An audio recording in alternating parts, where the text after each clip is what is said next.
here with Eyes on the Game here at Mayweather Boxing Club, being joined by the one and only Mr. Joe Cortez. Now, good to see you. I feel like I just saw you a month ago. Yes, it's always a pleasure to be with you. I always say you're one of my favorites out there with the mic, and you're doing a great job. And of course, we got big fights coming up this weekend. They're going to be very exciting as well. Yes, speaking of that big fight, it is Charlo versus Cota. It was initially supposed to be that rematch, him against Tony Harrison. But what do you think of Jorge Cota stepping in? Well, he was coming in and showed the world that he was to be another Jaime Munguia. He was to be another Andrew Ruiz and surprise the world, shock the world with what Mexico has to offer. I mean, he's going to come in here, try to take the title away. Well, actually, just become a world-recognized fighter. I think he comes in with a lot of experience, but I don't know if he has enough. We got to see what Charlo has. If Charlo still has the confidence he had before his previous fight, he needs that coming into his fight. He got to prove to the world that he has what it takes to be champion.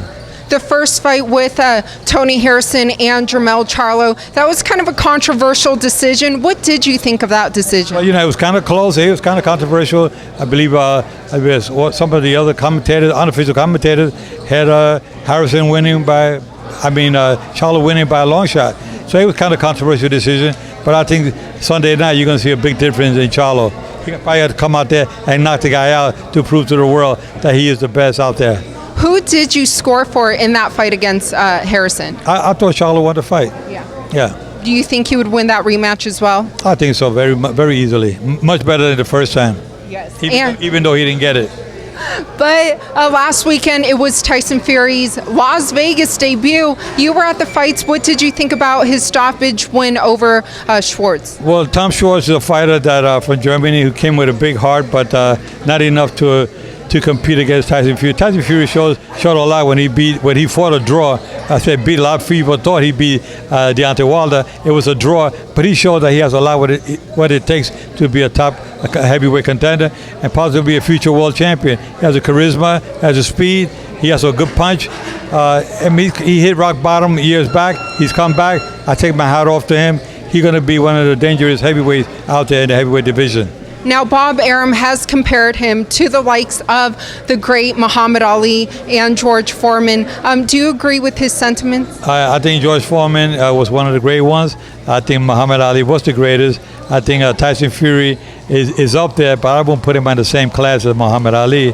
Nowhere. But I know Bob Arum, his heart is with Tyson Fury. And you got to do anything to build up your fight. I mean, Bob Arum, I told him the other day, it was a good move on his part by getting Tyson Fury on his team because Tyson Fury brings a lot to the heavyweight division. I think Bob Arum going to make sure he gets the better fights in the next few years. Now, last time we spoke a month ago, so much has changed in the heavyweight landscape because at that time, it was kind of the big three, the Anthony Joshua, Deontay Wilder, Tyson Fury. Now, Andy Ruiz is in that mix. What did you think about his upset, according to the odds, over Anthony Joshua? Well, I'll tell you, it was like a Rocky movie. But you also, don't forget, you got Luis Ortiz in the mix as well. A lot of people seem to forget about this guy's danger. He gave Deontay Wilder a scare last year with in the seventh round when he almost had Deontay Wilder out on his feet. But I think Eddie Ruiz it was a big shock to everybody, including myself. I never thought that he had a shot, especially coming into the ring. It looked like he was way overweight. But apparently he doesn't fizzle out that easy. He comes into the ring, has a lot of amateur experience. He's given some fighters a run for their money, and he was undefeated. So I think he only had one loss on his record. So I think that he's going to be around for a while. He's going to be a new mix in the heavyweight division. Yes, his loss did come from Joseph Parker. But in your opinion, then, who would you say is the greatest heavyweight right now? Right now, I'll tell you. Right now, you have Deontay Wilder. To me, is a better one out there. You got Luis Ortiz, and you got Andy Ruiz, who's the heavyweight champion of the world. I mean, those three right now are the three top guys right now. So if or when Wilder and Tyson Fury have their rematch, do you see Wilder beating Tyson Fury this time around? I think it's going to be a tough fight for Deontay Wilder. I mean, a lot of fans thought he lost the first fight. He gave it a draw. But Tyson Fury brings a lot to the table. I mean, he impresses me with his speed, with his boxing skills, and with his punching power.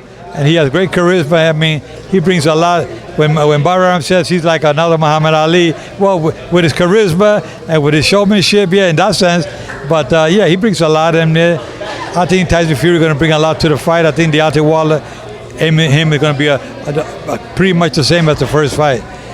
Who's going to take it out? I don't know. Yes, well, there's always so many great fights coming up. Thank you so much for your time. Always great to catch up. Thank you so much. Keep your guards up at all times.